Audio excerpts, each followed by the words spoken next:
So my problem is that there's industry of the economy and its focus is wrong in adding in GMO and adjuvant to stretch the product as opposed to weeding it out to find the most organic.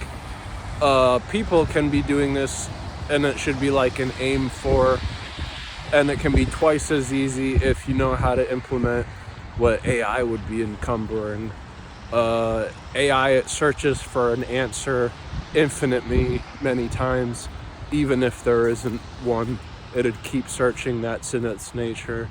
And so infinity's utilized in that respect is most preferable if you're to have one for whatever, just because that's half the answers to anyone who is above you is just because. And so in dealing with an economy, if that was the answer, that would be great. And so one thing to combat an infinity would be a liquid. If you get a liquid and you're pouring it out, the front and the back of it are going to be the most diluted. And so getting it right in the middle is going to be the most best of the concentration. And so that's true in any form of liquid. So that's just having it be cut off so it is a definite amount so that you're able to pour out enough to get the middle of it. And that's like super important what I just said. Don't take that with a grain of salt. That's like huge. The other thing that's real huge is with light, and this is dealing with an infinity. If you shoot it through a hole, it's gonna spur out into tiny infinities. A little more complex than pouring out a cup, but it's the same concept. And that's one way.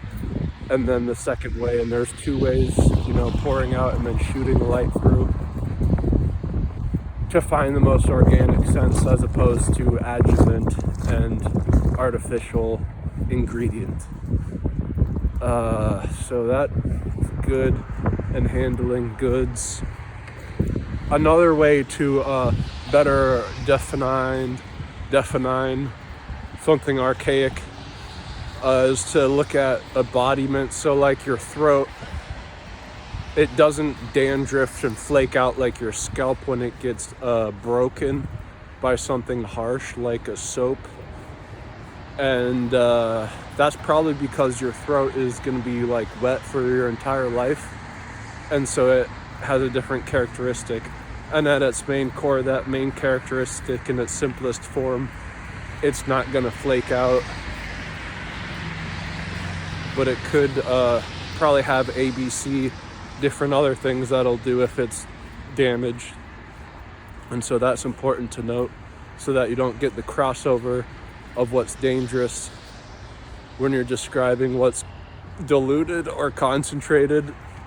It's a coagulation or viscosity.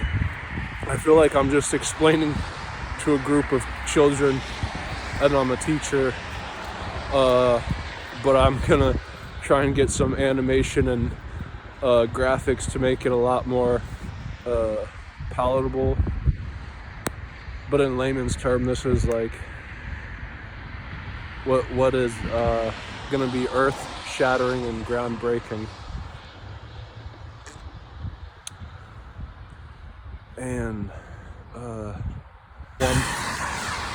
it's that I keep switching either leg because I don't want to become dominant in one.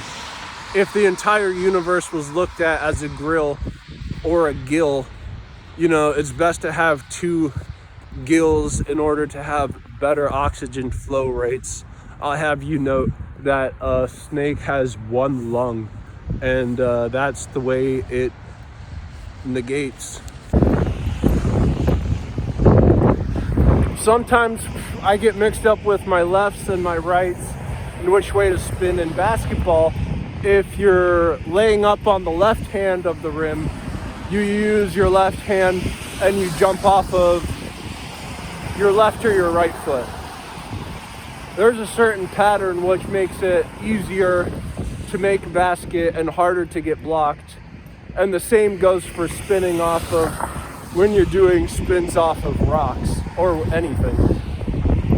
Luckily, the universe has particles that also have spins and directions and can act as altogether one North Star for micromanaging.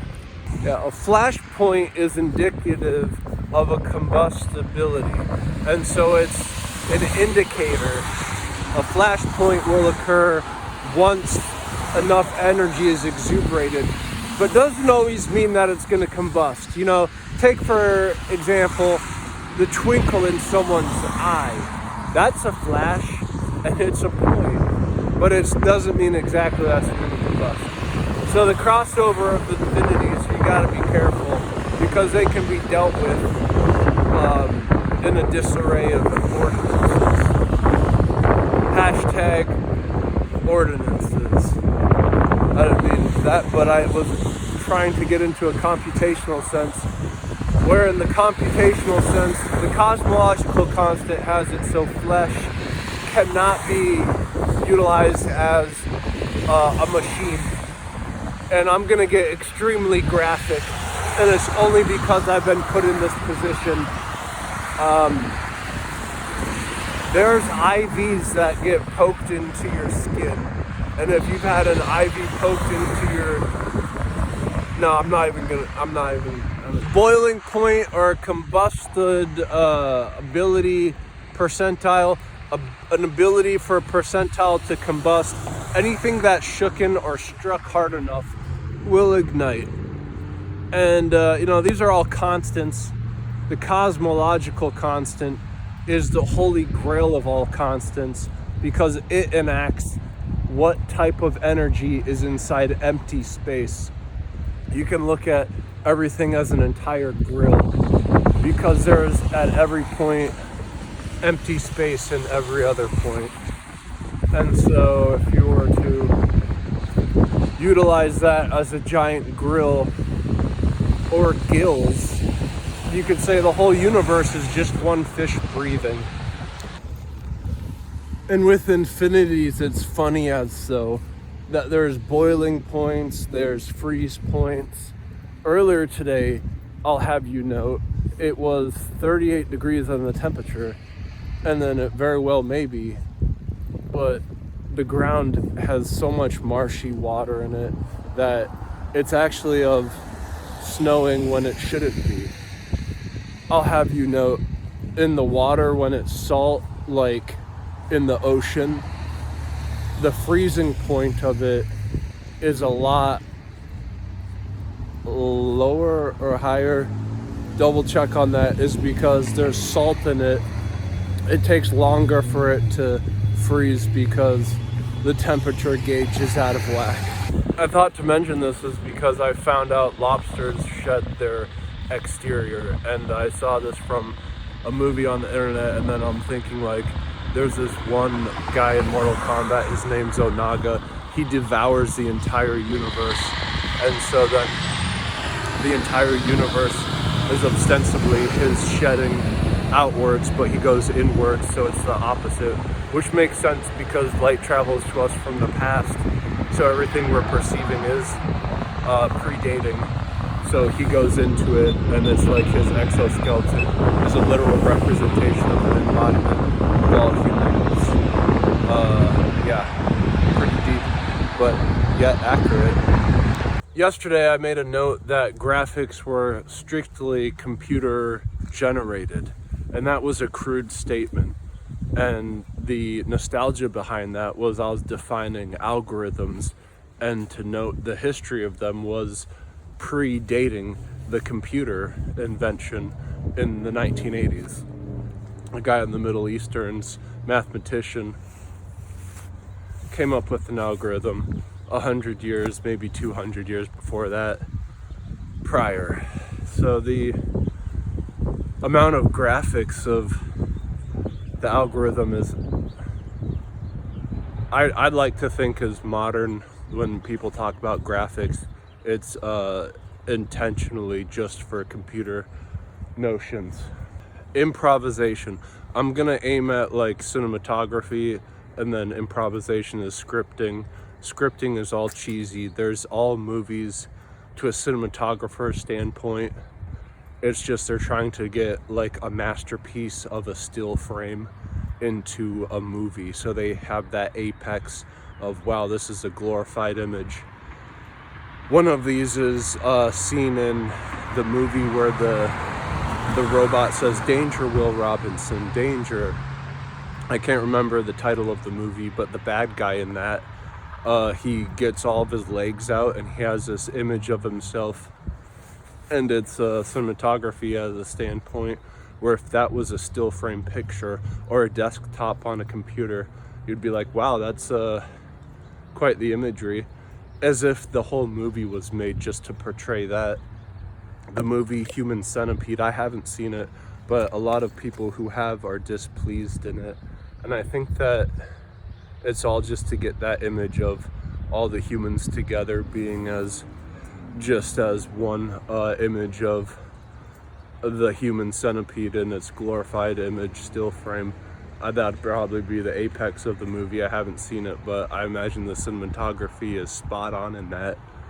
And in lieu of those two things, it's almost as the lore behind the movies is like the apex of all the humans together is to feed into this one monster that is a defiant of all humanity, and is something that is probably a thesis statement of what the economy aims for, given that we all buy into it and live off from it, is an entity, which like the law system is the living law.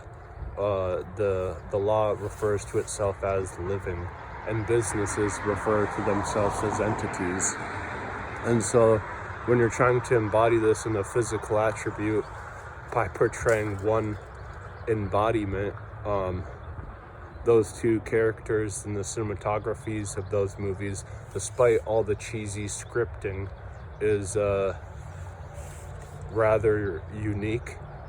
I've never seen a movie where the scripting isn't cheesy. In a movie, anything that they say right off the bat is cheesy because they're reading off a script. I've never done so. This is all improv that I've said, and that's why in public it's that interesting. It gets an edge because now I'm a public speaker improving, even though it's hard to follow sometimes. It's an art in itself because I don't really have a script where I'm trying to read word for word.